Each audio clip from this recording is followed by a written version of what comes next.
Michael Sinaga, seorang wartawan gitu ya. Kalau dibilang junior enggak juga, senior, tapi memang ya masih sekitar 10 tahunan lah ya, berkecimpung di dunia jurnalis gitu ya. Pemilik Sentana TV ini ya. Siapa sih yang nggak kenal dengan Michael Sinaga?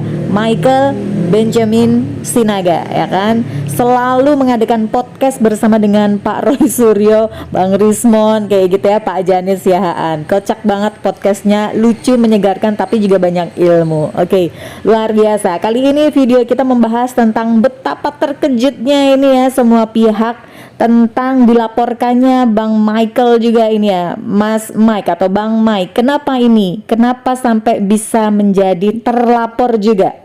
Nah, saya ini mengejutkan kenapa? Karena awalnya tidak dicantumkan sebagai terlapor. Awalnya dulu terlapornya siapa aja, Mas? Awalnya kan RS dan segala macam, tetapi tidak ada saya. Terus kenapa tiba-tiba sekarang ada Mas Michael? Tiba-tiba kemarin ada surat cinta lagi datang ke rumah saya bahwa saya terlapor. Sekarang menjadi terlapor, bagaimana perasaannya, Mas? Nggak apa-apa nggak? Nggak apa-apa. Oke, luar biasa. Sudah menjadi terlapor tapi nggak apa-apa. Oke, baik. Silahkan menyatakan pernyataannya, Mas. Nah, saya di sini hanya ingin menyatakan bahwa saya selama ini baik di Jakarta, baik di Jogja, di Boyolali, di Ketoyan, maupun di Pasar Pramuka, menjalankan tugas saya sebagai seorang jurnalis. Sebagai seorang jurnalis, terdaftar secara resmi nggak, Mas? Punya kartu identitasnya nggak? Saya memiliki kartu identitas wartawan resmi dari Dewan Pers, wartawan tingkat utama. Nah, waktu itu saya sudah katakan kepada penyelidik ya waktu itu, bahwa kalau mau membahas mengenai isi pemberitaan, kita harus melalui mekanisme Dewan Pers. Diajak ke Dewan Pers bersama Bapak Joko Widodo yang tidak terima namanya dicemarkan katanya. Ya, kita masih ingat ya bagaimana Pak Joko Widodo curhat gitu ya di depan media bahwa beliau merasa sudah dihinakan sehina-hinanya, direndahkan serendah-rendahnya. Nah, dan saya akan temui dengan senang hati Bapak Joko Widodo di Dewan Pers supaya kita duduk bersama di satu meja dan saya berikan hak jawab. Itulah yang sebenarnya harus dilakukan oleh Bapak Joko Widodo. Oke, sebagai seorang jurnalis, Bang Michael Sinaga ini ya memang cukup gentle begitu ya. Kalau ada yang merasa pemberitaannya itu tidak berimbang gitu ya, bisa diberikan hak tanya jawab gitu ya melalui Dewan Pers. Terus kepada pihak mana lagi, Bang? Kepada penyidik Polda Metro Jaya juga supaya mengerti Undang-Undang Nomor 40 Tahun 99 mengenai pers. Kok banyak sekali hal-hal yang saya temukan di Jogja, di Boyolali, di Ketoyan, tentang tahun 83 atau 85. Dan di Pasar Pramuka, sampai sekarang saya sudah temui lebih dari 10 orang. Lebih dari 10 orang yang sudah Bang Michael ketemui gitu ya di Pasar Pramuka. Itu siapa aja, Bang?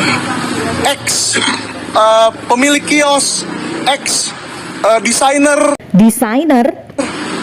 entah ijazah, entah KTP, entah visa Amerika, banyak yang mereka bisa buat. Masa sih Polsek Matraman, Polres Jakarta Pusat, Polda Metro Jaya tidak mengetahui? Bahkan beberapa diantaranya sudah pernah terkena kasus dokumen palsu. Masa sih tidak bisa para penyidik ini yang mencari tahu informasi bahwa Pak Iman Raharjo itu masih ada di situ sampai tahun berapa? Si ini kemungkinan yang menjadi anak buah Pak Iman Raharjo di tahun itu sebagai desainer yang ngambil orderan. Ambil order di kios depan, dikasih ke kios belakang. Emangnya mereka itu cara atau mekanisme pengambilan orderannya seperti apa, Bang? Ambil order di kios depan, dikasih ke kios belakang, desain di kios belakang, lalu sampailah langsung ke pembeli alias konsumen. Dokumen apa yang kira-kira bisa diorder untuk dibuatkan di Pasar Pramuka itu? Itu semua ada, KTP, visa Amerika, STNK, BPKB, sampai ijazah dan belangkonya pun ada, tokonya di mana jualan belangko. Silahkan Polda Metro Jaya yang sudah pinter-pinter ini penyidiknya, sudah berpengalaman puluhan tahun, apalagi Pak Brigjen Pol Juhandani di Bareskrim, kok ini tidak dicari gitu loh. Saya bingung bener, saya wartawan yang baru, katakanlah belum ada 10 tahun atau mungkin ya lebih sedikit lah. Pasti saya tidak lebih hebat dari mereka. Mulai sekarang kita bersama-sama menginvestigasi ini.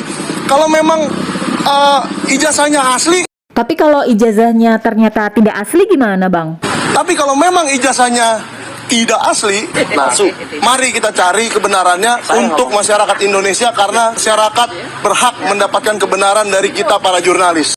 Jadi kesimpulan akhirnya adalah Pasar Pramuka itu harus dijadikan TKP investigasi gitu ya, Bang? Ini harus diinvestigasi, dan kalau penyidik tidak menginvestigasi ini, berarti sudah partisan, sudah tidak netral, dan sudah memihak. Sudah menjadi partisan, sudah tidak netral, dan menjadi orang yang memihak gitu ya. Baik, terima kasih Mas Bang Michael Sinaga. Kita ketemu lagi di video selanjutnya.